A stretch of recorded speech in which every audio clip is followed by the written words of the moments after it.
ഞാൻ സംബന്ധിച്ചാറ് next video ആണ്. First one വരുന്നത് നെറ്റ് കോട്ട ഫാബ്രിക്കിൽ ഫുൾക്കാരി ഡിസൈൻ, അതായത് അക്കോബ പോലത്തെ ഡിസൈനും ഫുൾക്കാരിയും കൂടെ മിക്സ് ചെയ്തിട്ടാണ് വന്നേക്കുന്നത്. അപ്പോൾ ഇതിൻ്റെ അകത്ത് ഇങ്ങനെ മാർബിൾ ടൈപ്പ് പ്രിൻറ്റിങ് ഞാൻ നേരത്തെ കൊണ്ടുവന്നിട്ടുള്ളതിൻ്റെ തന്നെ കളർ ചാർട്ട് ഡിഫറെൻ്റ് ആയിട്ട് വന്നേക്കുന്നതാണ്. അപ്പോൾ ഇത് കളർ ഒരു ഭയങ്കര റെഡല്ല, ഓറഞ്ചും അല്ല പീച്ചും അല്ല, അങ്ങനെ മിക്സഡ് ആയിട്ടുള്ളൊരു കളർ കോമ്പിനേഷനാണ്. ടൈ ആൻഡ് ഡൈ ആണ് നമുക്ക് ദുപ്പട്ടയ്ക്ക് ചെയ്തേക്കുന്നത്. നല്ല സോഫ്റ്റ് ഫാബ്രിക്കാണ് കേട്ടോ ദുപ്പട്ട.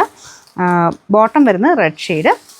ഇതിൻ്റെ ബാക്ക് സൈഡ് പ്രിൻ്റ് ഉണ്ട്, അക്കോബ ഇല്ലെന്നുള്ളതേ ഉള്ളൂ. റഫായിട്ട് ഉപയോഗിക്കാം കേട്ടോ. നമ്പർ AK 398, റേറ്റ് 880 രൂപയുള്ളൂ. 880. റയർ ആയിട്ടുള്ള കളർ ചാർട്ടാണ് കേട്ടോ. ഇതൊരു യെല്ലോയുടെ കോമ്പിനേഷനാണ്. യെല്ലോയ്ക്കകത്ത് കുറച്ച് ഡാർക്കർ ആയിട്ടുള്ള ഷെയ്ഡ് ഓറഞ്ച്, അങ്ങനെ മിക്സഡ് കളർ കോമ്പിനേഷനാണ് ചെയ്തേക്കുന്നത്. ഇതാണ് ദുപ്പട്ട വരുന്നത്. ബോട്ടം സാറ്റിൻ സിൽക്ക് കേട്ടോ. അതിൻ്റെ അകത്തെ ഒരു ദുപ്പട്ടയുടെ സെയിം ഷെയ്ഡാണ് ബോട്ടത്തിന് കൊടുത്തേക്കുന്നത്. Number AK 399, rate 880. നല്ല ഒരു കുറച്ച് ബ്രൈറ്റർ ഗ്രീൻ ഷെയ്ഡാണ് കേട്ടോ. ഗ്രീനും കുറച്ച് യെല്ലോയിഷ് മിക്സ് ഒരു കളറും കൂടിയാണ്. അപ്പോൾ ഇതാണ് ദുപ്പട്ട ഉപയോഗിക്കുന്നത്. ദുപ്പട്ടയ്ക്കകത്തും ടൈ ആൻഡ് ഡൈ തന്നെയാണ് ചെയ്തേക്കുന്നത്. ബോട്ടം ദുപ്പട്ടയുടെ സെയിം കുറച്ചുകൂടെ ഡാർക്കർ ഷെയ്ഡാണ്. ഇതിൻ്റെ അകത്ത് കുറച്ച് ബ്രൈറ്റ്നസ് കൂടുതൽ കാണും. നല്ല ഷെയ്ഡാണ് കേട്ടോ, അത്യാവശ്യം തെളിഞ്ഞ നല്ല ഗ്രീൻ്റെ ഒരു കോമ്പിനേഷൻ.